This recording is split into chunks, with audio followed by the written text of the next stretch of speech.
عرض سلام و وقت بخیر. با جلسه ششم آموزش زبان VHDL در خدمتتون هستم.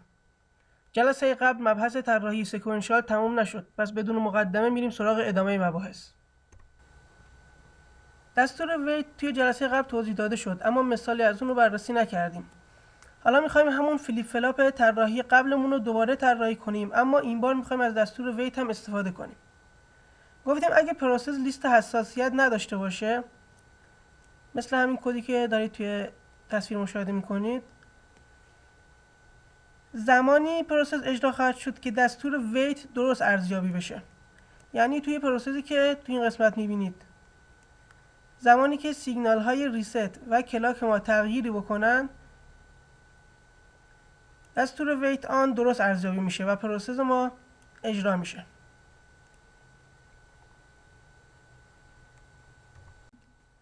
به مثال بعدی دقت کنید. این مثال هم شمارنده یک رقمی است که توی جلسه قبل با هم دیگه بررسی کردیم و شبیه سازی هم کردیم.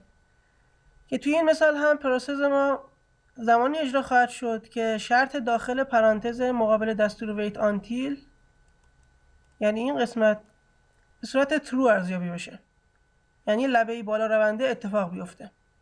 بقیه کد مشابه همون کدی است که جلسه قبل خدمتون ارائه شد. میرسیم به دستور کیس.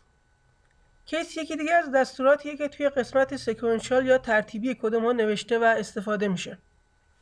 ساختار کیس بسیار شبیه به ساختار ون هست که توی قسمت طراحی کنکارنت توضیح داده شد. ون توی قسمت کنکارنت استفاده میشه و در هر بار استفاده از ون میتونستیم یک اساین سیگنال داشته باشیم. اما کیس توی قسمت سکوئنشال استفاده میشه و خواهید دید که میتونیم چندین اساین رو بعد از هر بار استفاده از ون توی بدنه کیس داشته باشیم. به سینتکس استفاده از کیس دقت کنید. با کلمه کلیدی کیس شروع میشه و با اند کیس به پایان میرسه. توی قسمت آیدنتیفایر نام یک سیگنال ذکر میشه که قصد داریم برای حالتهای مختلف سیگنال تصمیم گیری هایی رو انجام بدیم و با استفاده از ون توی بدنه کیس حالتهای مختلف سیگنالمون رو مشخص میکنیم. اما برای اینکه متوجه منظورم بشید دوباره میریم سراغ طراحی فلیپ فلاپ، این بار با استفاده از دستور کیس.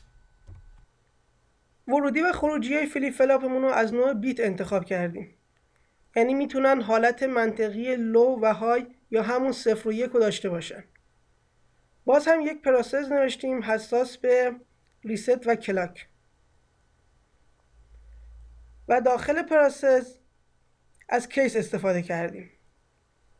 توی قسمت آیدنتیفایر دستور کیس سیگنال ریست رو نوشتیم و قرار بسته به حالتهای مختلف این سیگنال ورودی تصمیم‌هایی گرفته بشه. گفتیم case reset is reset when 1 اگه یک باشه، یعنی حالت منطقی یک داشته باشه، ریستمون یک باشه، 0 رو میدیم به خروجی و اگه 0 باشه توی لبه بالا رونده کلاک ورودی رو اساین کردیم به خروجی. یه حالت دیگه هم در نظر گرفتیم و گفتیم اگه حالتی بجز 1 و 0 پیش بیاد when others، با نوشتن کلمه نال میگیم که هیچ اتفاقی نیفته. البته چون کد ما جنبه آموزشی داره این قسمت آورده شده، چون ورودی هامون از نوع بیت هستن، حالتی بجز حالت 0 و 1 منطقی براشون اتفاق نخواهد افتاد و این خط از کدمون فقط جنبه آموزشی داره. دستور بعدی که قراره بررسی کنیم دستور لوپ هستش که از اسمش مشخص چه عملکردی خواهد داشت. اگه یادتون باشه توی طراحی کنکارنت وقتی میخواستیم یه قسمت از کد به تعداد دلخواه تکرار بشه، با استفاده از فور و جنریت میتونستیم یک حلقه ایجاد کنیم. توی طراحی سکوئنشال از فور و لوپ استفاده میکنیم. سینتکس ساده‌ای داره که توی اسلاید میتونید ببینید که اینجا با کلمه فور و لوپ شروع میشه و با اند لوپ به پایان میرسه. یه شکل دیگه استفاده از لوپ هم وجود داره که توی این اسلاید براتون آورده شده. لوپ به همراه وایل. در این حالت تا زمانی که شرط وایل برقرار باشه حلقه برای ما تکرار میشه. توی سینتکس لوپ هم همونطور که میبینید میشه برای هر حلقه لیبل گذاری کرد که این لیبل گذاری لزومی نداره و کاملا اختیاریه، اما خوانایی برنامه رو افزایش میده و توصیه میشه که لیبل گذاری رو حتما انجام بدید. دو تا دستور دیگه هم که نقش کنترل تکرار حلقه رو میتونن ایفا کنن براتون آورده شده. دستور اگزیت که با برآورده شدن شرطش تکرار حلقه رو به پایان میرسونه و دستور نکست که باعث میشه کدمون به گام بعدی حلقه بره. یعنی اگه مثلا برای دومین بار حلقه داره اجرا میشه و به دستور نکست رسیدیم، ادامه حلقه اجرا نمیشه و به تکرار سوم حلقه میریم. قطعا با اگر چند تا مثال بزنیم مطلب واضح‌تر میشه. پس میریم سراغ بررسی چند تا مثال.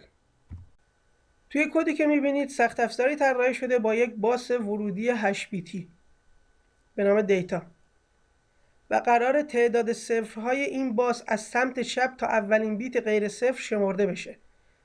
برای مثال اگه باس ورودی ما این عدد باینری روی باس قرار گرفته باشه، از سمت چپ تعداد صفرها تا اولین بیت غیر صفر شمرده میشه و توی این حالت خروجی ما باید 3 و توی این حالت خروجی ما باید 5 باشه. یک پروسس نوشتیم حساس به ورودی که با تغییر ورودی این پروسس اجرا خواهد شد. چون باس ما 8 بیتیه، مسلما تعداد بیت های صفر عددی خواهد بود از 0 تا 8. به همین منظور یه متغیر با بازه 0 تا 8 تعریف شده که نام کانتو بهش اختصاص دادیم و در اول پروسس هم با مقدار 0 مقدار دهی میشه.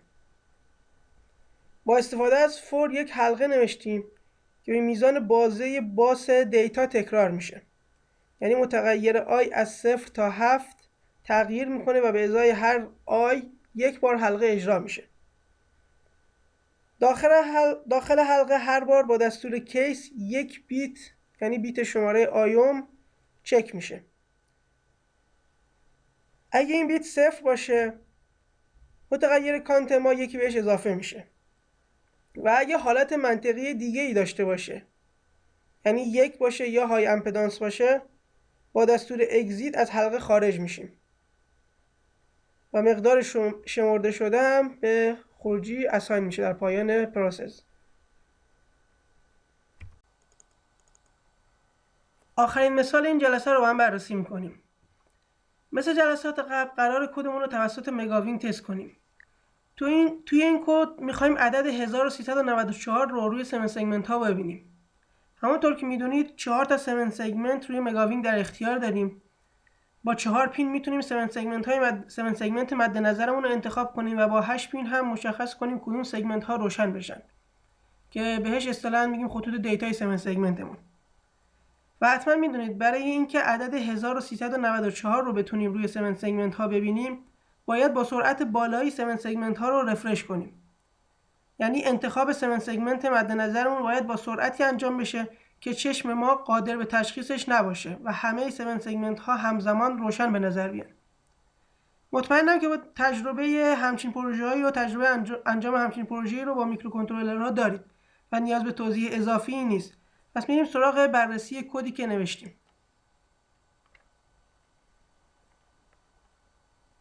دیپ سویچ ها، LED ها، کلاک، باس سلکت و دیتای 7 سگمنت که روی مگاوینگ هست و توی قسمت انتیتی تعریف کردیم. دو تا سیگنال با نام های تمپ و سلسک که به مخفف از سلکت سگمنت هست تعریف کردیم که کاربردشون رو توی خطوط بعدی میبینیم. دقت کنید که کد ما از 4 قسمت تشکیل شده.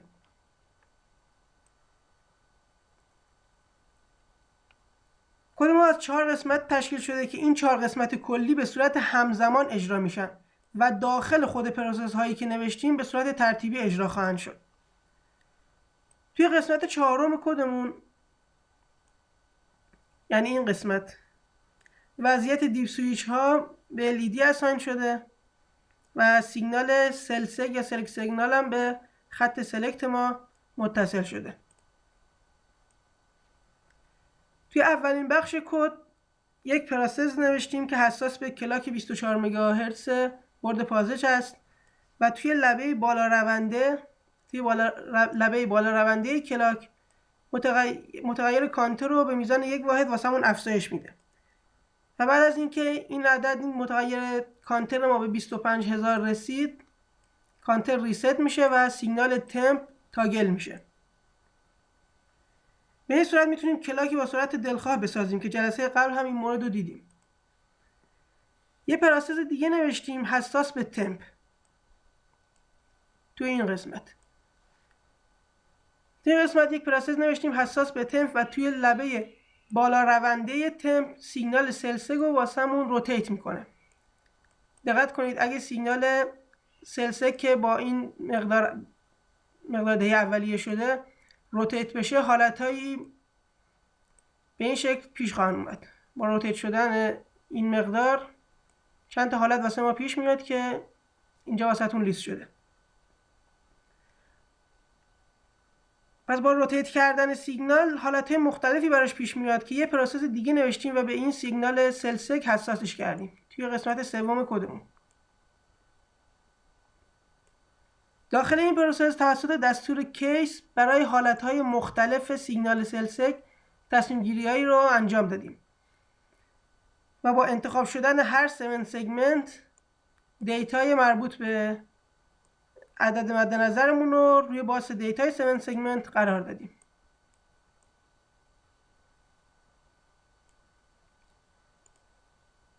خب اینم از توضیحات کد این جلسه. طبق روال همه جلسات آموزشی میریم سراغ بورد تا نتیجه رو روی مگاوینگ و بورد پازش ببینیم. کدی که بررسی کردیم و پروگرام میکنم روی بورد. میبینید که عدد 1394 برامون نمایش داده شده و همچنین وضعیت دیپ سویچ ها هم توسط LED ها واسمون نمایش داده میشه. اگه تا اینجا سوالی واسهتون پیش اومده یا طی مراحل یادگیری به مشکلی برخوردید، حتما توی انجمن سایت پازش مطرح کنید تا به جواب برسید و مشکلتون حل بشه. ممنونم از توجهتون به این قسمت از آموزش ها. منتظر نظراتتون هستم. خدا نگهدار.